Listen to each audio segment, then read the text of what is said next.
Hello guys! Hello Sagittarius! Welcome dito sa aking channel.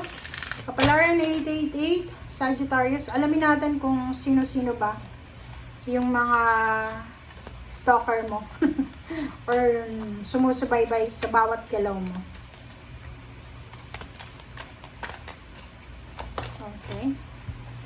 Okay, first card natin is Ace of Pentacles, Chariot,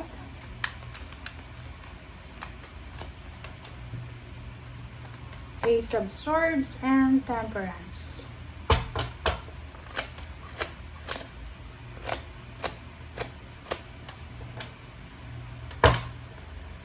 Alright. So, ang nakikita ko sa'yo dito, possible na earth signs, pera, chismis. Merong nag-iisip sa'yo, it's either may utang ka sa kanila, it's either binenta mo yung sasakyan mo sa kanila, or pwedeng sila ay gusto nilang ibenta yung sasakyan sa'yo. Yung taong ito, naghihintay siya ng information galing sa'yo. Kumbaga, naghihintay siya sa'yo, Sagittarius, na makakuha siya ng kwento galing sa'yo. Comment down below if you resonated. Okay. Sinasabi ng bara sa'yo dito na posibleng makatanggap ka or meron kang hinihintay na nag-a-apply ka ba ng trabaho kasi pwedeng international siya. Gusto mong magtrabaho sa ibang lugar, sa ibang bansa. Naghihintay ka dito ng confirmation. Parang naghihintay ka kung kailan ka na ba matatanggap. Or pwedeng yung iba sa inyo dyan, gusto nyo mag-migrate sa ibang bansa. Ang pinaka-prospect nyo dito siguro Canada, Australia, America, Europa. Sinasabi ng bara sa'yo na kailangan mong maghintay. Kailangan maghintay, it's either financial ang hinihintay mo, balita about money, about job, about career, about relocation, about visa, contract signing, or anything. You need to be patient. Kailangan mong maghintay. Okay. The Moon. Nakikita ko sa'yo dito na medyo nag-aalala ka. You are worried. 'Di ba? Sa usaping financial. Maybe nawalan ka ng trabaho, na layoff ka. Maybe nagkaroon ng problema kung bakit nawalan yung finances mo dito. Medyo bumagal. Nakikita ko sa'yo dito, meron kang kinakatakutan eh. Natatakot ka na baka hindi mo makuha yung minimiti mong financial wish. Like for example, authority, diba? Nakakaloka to. Isa din sa nakikita ko sa'yo dito, Sagittarius, na if you're working, hindi ko alam kung bakit ka natatakot sa Emperor.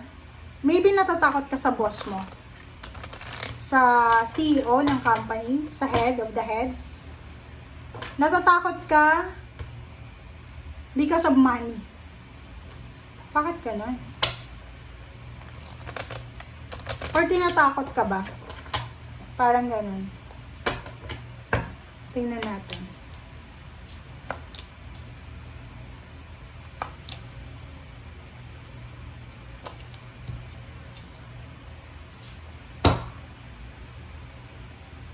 Okay, Queen of Swords, Nine of Wands, King of Swords, dalawa to. So, comment down below if you resonated. Meron ditong Sagittarius na meron siyang nararamdaman.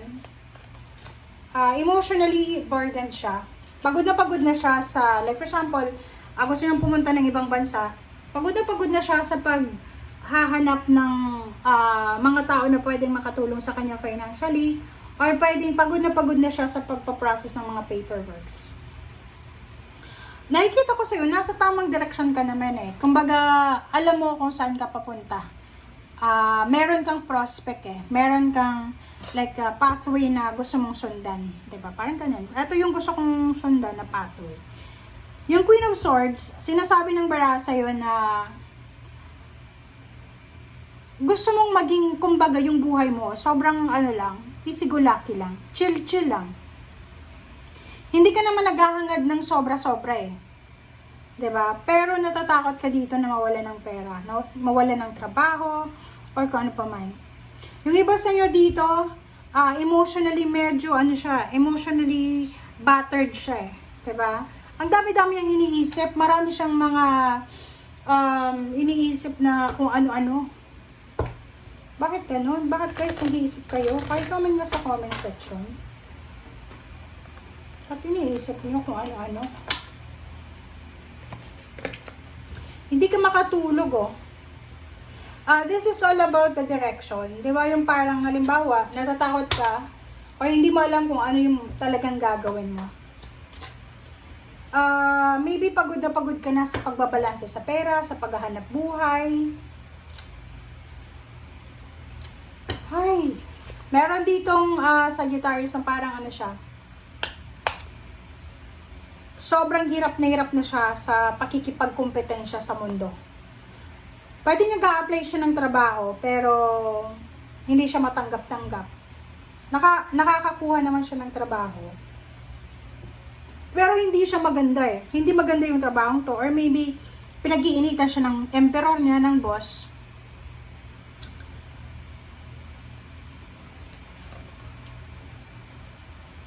Diba? Tingnan mo to.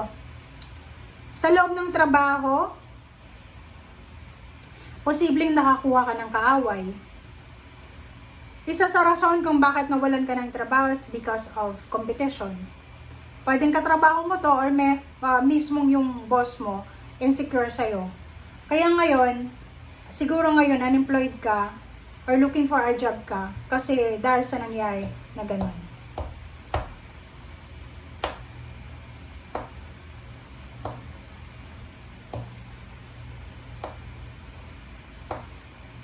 Nakikita ko sobrang hardworking ka eh.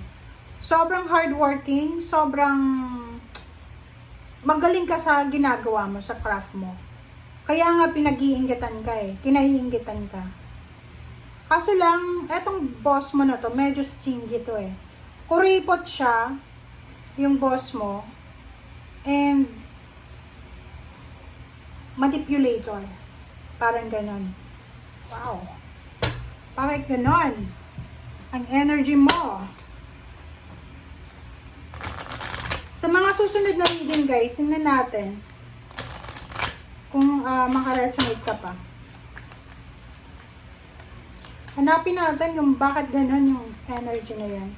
Makukuha natin yan sa susunod na mga readings. Okay. Health checkup. Magpa-check up ka, 28. Kung may mga nararamdaman ka, pagod na pagod yung katawan mo, baka kailangan mo ng vitamins. Be still. Huwag natin kontrolin yung sitwasyon, hayaan mo kung ano yung mangyayari. Bahala na sila, bahala na yung boss mo na yan. Ano ba yan?